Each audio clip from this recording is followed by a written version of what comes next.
Sir, আপনার কাছে জানতে চাই যে ডোনাল্ড ট্রাম্প প্রেসিডেন্ট হওয়ার পর যুক্তরাষ্ট্রের অভিবাসন নীতিতে কি ধরনের পরিবর্তনগুলো আসলে এসেছে, এবং এই যে পরিবর্তনগুলো এসেছে এগুলোর মধ্যে আপনি উল্লেখযোগ্য কি দিক মনে করছেন? পরিবর্তনগুলো এসেছে কিছু পজিটিভ, কিছু অনেক নেগেটিভ। পজিটিভ হচ্ছে যে ওরা ডোনাল্ড ট্রাম্প চাচ্ছে যে ইমিগ্রেশন আইনটা যেন সঠিকভাবে পালন করা হয়। অতীতে অনেক সরকার আমলে এটা সঠিকভাবে এনফোর্স করা হয় নাই। যেমন একটা লোক যদি আমেরিকায় ট্যুরিস্ট ভিসা নিয়ে যায় তার 6 মাসের তাকে অনেক এন্ট্রি দেওয়া হয় 6 মাসে। অনেকেই করে কি তারা 6 মাস পরও থাকে, কিছুই করে না।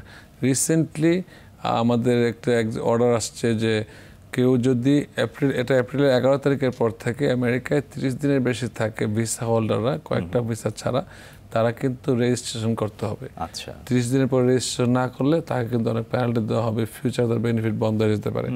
সবচেয়ে গুরুত্বপূর্ণ হচ্ছে কমিউনিটি জানার জন্য, জানুয়ারি 29, 2025 একটা ল হচ্ছে লেকেন্স-রাইলি অ্যাক্ট। ওই একটা ডেমোক্র্যাট রিপাবলিকান বোথ পার্টি একসাথে মিলে পাশ করেছে।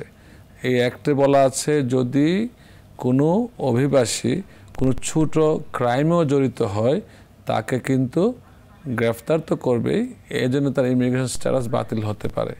আমি সবাইকে অনুরোধ করব যারা এই দেশে বিভিন্ন দেশ থেকে আমেরিকায় যান, বাংলা ভাষাভাষী বলেন, আমেরিকান ইংলিশ ভাষাভাষী যারাই যান, তারা জানবেন যে কোনো ধরনের অপরাধে জড়িত হবেন না। যদি কোনো অপরাধে জড়িত হন আপনার সব স্ট্যাটাস বাতিল হয়ে যেতে পারে। এই ক্ষেত্রে আমরা অ্যাটর্নিরা আপনাকে খুব যে একটা সহায়তা করতে পারবো তা না, এবং মিথ্যা তথ্য কখনো দেবেন না। মিথ্যা তথ্য দিয়ে যদি আপনি গ্রিন কার্ড পান, নাগরিক হন, আপনার এই নাগরিকত্ব ক্যান্সেল হতে পারে, কারণ আপনি প্রথম থেকে মিথ্যা তথ্য দিয়েছেন। অ্যাজ এন এক্সাম্পল, কেউ যদি কোনো দেশে অ্যারেস্ট হয়ে থাকে অথবা সে দোষী সাব্যস্ত হয়ে থাকে ক্রিমিনাল কেসে, তাকে যখন আমেরিকায় জিজ্ঞেস করা হয় have you ever been arrested, সে যদি বলে নো, সে কিন্তু মিথ্যা বলে তার সুবিধাটা নিল। সেই ক্ষেত্রে তাই সে যদি সিটিজেনও হয়ে যায় তখন এই মিথ্যাটা আসবে। এটা একবার ম্যাটেরিয়াল মিস্টেক, যে ম্যাটেরিয়াল যে মিস ইনফরমেশন দিচ্ছে এটা সে দেওয়া উচিত না।